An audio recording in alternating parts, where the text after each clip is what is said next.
د زمري یاست څلرویشتمه دا د یوې عادي ورځې نوم نه دی. دا هغه ورځ ده چې د افغانستان په معاصر تاریخ کې ځانګړی ځای لري. په دې ورځ جمهوري نظام سقوط وکړ او اسلامي امارت د دوهم ځل لپاره د افغانستان واک په لاس کې واخیست. اوس د اسلامي امارت د واکمنۍ 15 کاله تېرېږي. د اسلامي امارت لوړپوړي چارواکي وایي چې په دې موده کې په ټول هیواد کې امنیت او سراسري ټینګ شوی دی او دولتي چارې د شریعت پر بنسټ تنظیم شوي او په بېلابېلو برخو کې مهمې لاسته راوړنې لري. او همداراز اسلامي امارت تر اوسه یوازې د روسیې له لورې په رسمیت پیژندل شوی دی. خو له بلې خوا د کابل او اسلام آباد ترمنځ ترنګلتیاوې لا هم دوام لري. اوس د بحث اساسي پوښتنې دا دي چې اسلامي امارت په 15 کلن سفر کې د خلکو او نړیوالې ټولنې لپاره له ځان سره څه پیغام لري او همداراز تر ټولو مهمه ده چې اسلامي امارت تر اوسه ولې یوازې د روسیې له لورې په رسمیت پیژندل شوی او د نړۍ له لورې ولې په رسمیت نه پیژندل شوی. درنو لیدونکو ستړي مه شئ، د انعکاس خپرونې ته ښه راغلاست. زه مسعود مطمئن یم د همدې موضوع د څېړلو لپاره له موږ سره د سیاسي چارو ارشد شنونکی ښاغلی توریالی همت صاحب راسره دی. قدرمن همت صاحب ستړي مه شئ، ډېره مننه چې بلنه مو ومنله. همت صاحب که پیل له دې څخه وکړو، په ټوله کې د اسد څلرویشتمه د زمري اسد څلرویشتمه د افغانستان ولس لپاره په خاصه توګه نړیوال لپاره له ځان سره څه پیغام لري او په دغه 15 کلن مزل کې چې د اسلامي امارت بشپړ سو کومې مهمې لاسته راوړنې دي او لا هم کومې ننګونې دي چې اسلامي امارت ورسره لاس او ګریوان دی؟ بسم الله الرحمن الرحیم. محترم مطمئن صاحب، زه تاسو او د آفاق خبري اژانس محترم کارکونکو لیدونکو ته السلام علیکم ورحمت الله وبرکاته وایم. ډېره مننه. زه د ټولو د مخه هغه شهیدانو ته چې په دې 20 کلن اشغال کې او چې دا 24 د اګست د اسد هغه د پای ټکی ورته کېښوده، هغه شهیدانو ته هغه قربانۍ چې ورکړې ده هغو ته جنت فردوس غواړم. چا چې مالي او ځاني تاوان پکې لیدلی ده هغو ته څو چنده یې وزونه او اجر دی الله نه غواړم او ورثه ته صبر جمیل او اجر عظیم غواړم. دویم دا وایم دا هغه ورځ ده لکه تا چې ویلې، یوازې دا د جمهوریت سقوط نه ده، د اشغال سقوط و. جمهوریت خو د داود په 1450 کال کې چې کمونستانو پې کودتا وکړه جمهوریت یې سقوط کړه. هغه نه وروسته بیخي جمهوریت راغلی نه ده. 14 کاله د کمونستانو نظام و چې خلقیانو پرچمیان او د شوروي او 9 لک پوځ دلته موجود و او حاکم اعلی دلته روسان ول، شوروي اتحاد ول او دا د خیره قدیم چا نه ګڼل، ببرک، نجیب، امین او ترکی. همدارنګه دا 20 کاله په افغانستان کې چې کرزی، اشرف غني، ډاکټر عبدالله دا د خیره قدیم چا نه ګڼل او دلته حاکم اعلی چې و دا څه ناټو او امریکا وه. نو داسې ووایه چې د اشغال سقوط دی، هغه سقوط نه دی، جمهوریت بیخي ونه. که دا رئیس جمهور وی ارګ هغه ته چې لاړه اشرف غني صاحب او ټرمپ د خپل عسکرو سره ونه درو، ودرېږه ولته تیار سي ودرېږه، ته خو رئیس جمهور نه یې، ته خو جمهوریت نه یې، ته خو ما غلام یې، هلته یې ودرو. د نه مخکې اوباما چې راغلی و کرزی ورته لاړه او کرزی خو لږ زره داسې یو ځوان خو ده چې هلته تالاشي کوو پرې نه خوده، بیرته بیا راغی. خو کرزی هم خبر نه و، کرزی هم یو لاسپوڅی و، اشرف غني هم یو لاسپوڅی و، عبدالله هم و او دغه ټول 20 کاله کې دلته چې کوم نظام ورته نه وایو رژیم چې و هغه یو لاسپوڅی رژیم دی هغوی و. ځکه تا هغه ورځ خوشحال سادات هغه ونه اورېدله چې موږ ورته ویلې پلاني ځای کې پلانۍ وله او دا وزیر دفاع د خیره قادیه و چې یو عادي امریکایي به د وزیر دفاع تالاشي کو. وزیر دفاع دفتر ته به د سلا سره ورته وزیر دفاع یو عادي امریکایي دفتر ته ولو که په یو کمپنۍ کې یو رئیس و یو امریکایي خارجي وزیر دفاع د موږ نه سوتلی، استخباراتو رئیس نه سوتلی، نو هغه د څه شي هغه ته جمهوریت وایي. د جمهوریت ویل ورته دا د هغه شهیدانو سره جفا ده، تا نه ښیي چې تا کړی او دا د نور دغه یو رژیم و او لاسپوڅی و. د هغو دغسې ورځې راوړه چې افغانستان په ټوله دنیا کې مخدره موادو کې اول نمبر و. دا 15 کاله کېږي چې 24 د اسد راغی نو هغه افغانستان اخر نمبر ده. اوس دویم 15 میلیونه معتادان موږ درلودل، هغه ټول تداوي سول. دریم په ټوله دنیا کې بدامنۍ کې افغانستان دا 20 کاله اول نمبر و. اوس الحمدلله په امن کې اول نمبر ده. په دغه کې چې د ما انجینران د ما ډاکټران معتاد شوي ول او دغه په پولیس وختۍ چې ورته ویلې اوس پولي خوشبختي ورته وایي 4.5 میلیونه یا 15 میلیونه ښځې ډاکټران انجینران هغه تداوي سول. هغه ډاکټران او انجینران ډاکټر بس کلینیک خلاص کړی، انجینر بیرته خپلې مؤسسې او کمپنۍ ته تللی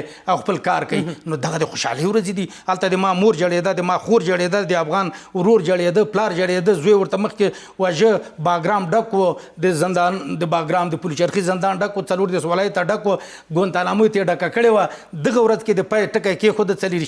شتم د اسد دا هغه ورځ ده چې ژړا پکې په خندا بدله سوله او خوشحالي پکې راغله زه هم دلته یو هغه کوم چې پوښتنه وکړې که نه موږ درې د خوشحالۍ ورځې لرو او خدای دې څلورمه راباندې نه ګوري معنا دا چې اوله د اته ویشتم د اسد ده چې انګریزانو نه موږ غورنیکو ازادي اخیستې خو هلته نیمه وه د افغانانو هدف دا و چې اشغال ختم کړي انګریزان وباسي دوه ځلې وکړل او اسلامي نظام راولي اسلامي نظام رانغی هلته چې د موږ د امان الله صاحب کور والا راغله په میدان وای کې څادر سر نه لري که نو یو هدف د افغانانو پوره څو چې خارجان وکړل انګریزان خو دویم هدف چې اسلامي نظام وغیره نه غي مجاهدینو په شپږشتم د دلوي باندې دویم کومه فتح چې وکړه دوه هدف اول یو د روسانو باستل روسان وشړل شپږشتم د دلوي باندې خو اسلامي نظام رانه وس په لارو کې پاټکونه ول خپل منځ جنگونه ول هغه وسلې چې د شورویانو نه غنیمت پاتې سولې هغه په داخلي جنگو کې ما د تا په خېټه استعمال کړي تا د ما او اسد له تروریستم سره کوم تحولات راغلي اثر تروریستم دا چې د منګه هغه توپونه هغه ټانګونه چې د روسانو د اشغال نه وروسته په فتح کې شپږشتم د دلوي باندې یو بل په سینه استعمالېدل اوس د ما هلیکاپټر د ما سیلاب نه زخمی راباسي د ما په ملي اردو چې دا زلزلې کې پروت کس دی دیوال نه راباسي د ما زغه چې د سیلاب نه کس راباسي د ما هغه اوس ډیر فرق راغلی کپلانډو ټکرات وي د امریکا راتګ تر شا د کومو کړی لاسو د چا په خوښه رالل ولې راغلل چا راوستل ګوره امریکا چې واقعیت خبرې درې شیانو راوستل یو دلته اسلامي نظام خو درېده دوی پرې نه خوده وایي چې همداسې نظام بیا ټوله دنیا کې غواړي دا قرآن کې دي چې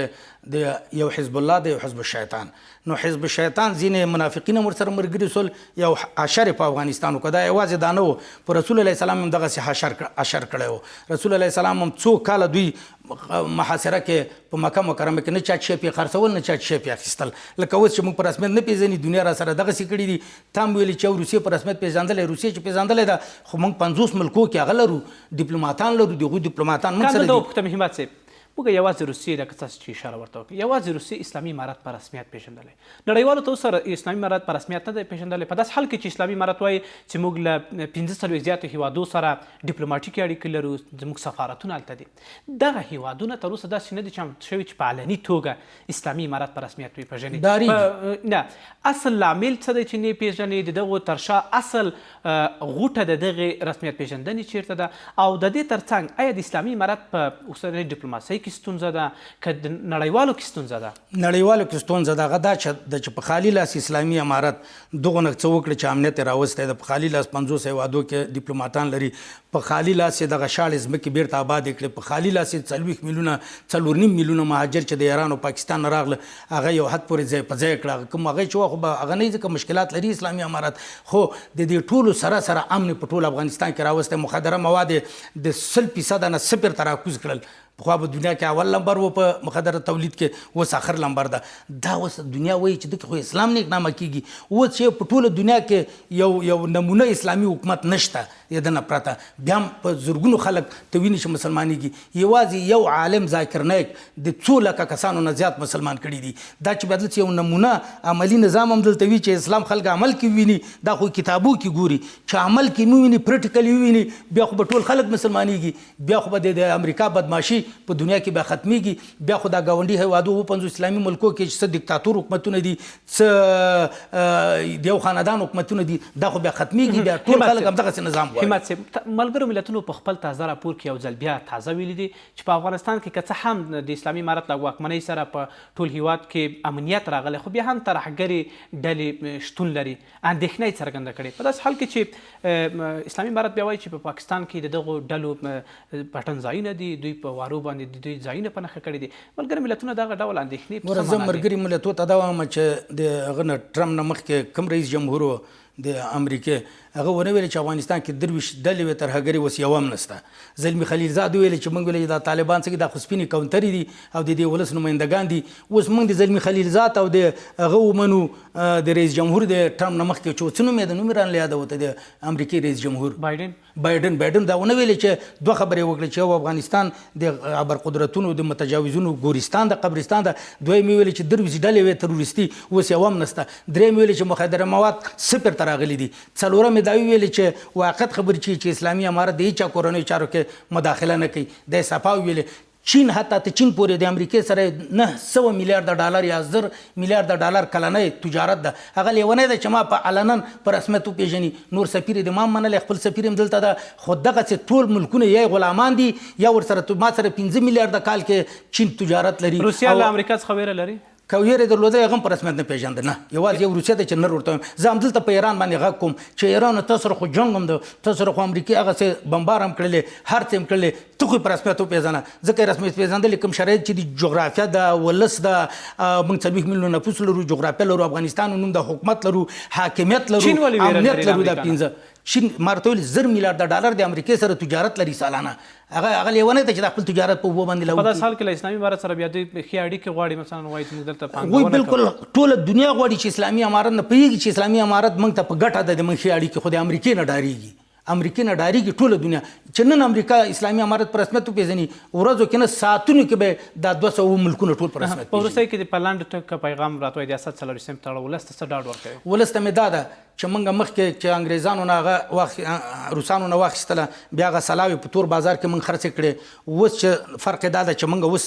ازادي واخیستله په 40 د اسد، اوس هغه سلاوې ترمیم شولې، اوس موږ دفاع هوا جوړو، اوس موږ ټکنالوژي ته کار ده، اوس هم کم ده باید اسلامي امارت نور هم دته کار وکړي. همدغسې شاړې ځمکې اوس آباد شولې، همدغسې په معتادان هغه نه لاړه، همدغسې مخدره مواد ختم شول، همدغسې د ښځو حقوق څونه په جایز شول، په بدو کې نه ورکول کېږي، په زور یې څوک نشي ورکولی. خپل اختیار یې ده چې کله پیغلی که پلار ورور چاته ورم کې په وړکتوب کې هغه غټه سي بالغه سي، هغه وایي چې نه په میراث کې ورته حق ورکړل سو. همدغسې د هر څه حقوق یې هغه کوم چې کوم یو شیان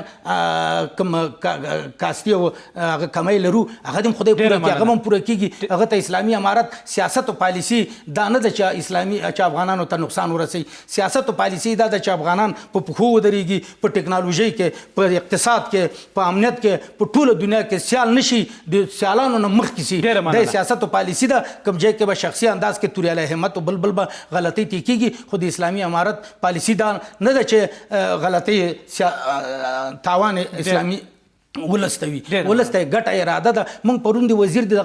وزیر تجارت سره موږ پرون ناسته و سیاسي شنون کې یقین وکړو نورالدین عزیزي صاحب چې د پنجشیرو خوشحاله سولو، یو طرف هم پښتون ناستو، بل طرف هم پښتون ناستو، معاون هم پښتون و، رئیس د دفتر هم پښتون و. د خپل پخوا به چې د یو ولایت ټول پرسونل به څه د پښتو فارسي خبره نسته، قسم یې وکړو چې زه خپل د پنجشیر یم او تاجک یم چې ما تر اوسه د اسلامي امارت د امیرالمؤمنین نه نیولې ته واړه تر رئیس الوزرا زره قدر مې د تعصب خبر نه اورېدلې. غټه لاسته راوړنه د 40 د اسد دام ده چې د افغانستان د تجزیه نه ختم سو، تعصب پکې ختم سو او دغه ټول چې په افغانستان کې ختم دي. نور دې خدای ختم کړي چې کوم ځای کې شخصي څوک کوي هغه مخاطب اسلامي امارت پالیسي او سیاست دا ده چې ټول افغانستان کې څوک اوسېږي هغه د موږ تابعیت دي، هغه افغانان دي، که هغه هر څوک دي، نه دلته مذهب مطرح ده، نه دلته دین مطرح ده، که هندو وي که سکم وي هغه د موږ تابعیت ده. موږ همدغسې ښېګڼه ورسره کوو له سکلو هندو سره څنګه چې یو مسلمان افغان سره کوو. ډېره مننه د سیاسي چارو له شنونکي ښاغلي توریالي همت صاحب څخه چې له موږ سره په ټاکلي موضوع خپل معلومات شریک کړه. درنو لیدونکو ستاسو له ملتیا څخه نړۍ مننه چې باید در بیا چې ست په چوپړ کې حاضرېږو ښې چارې علامو مال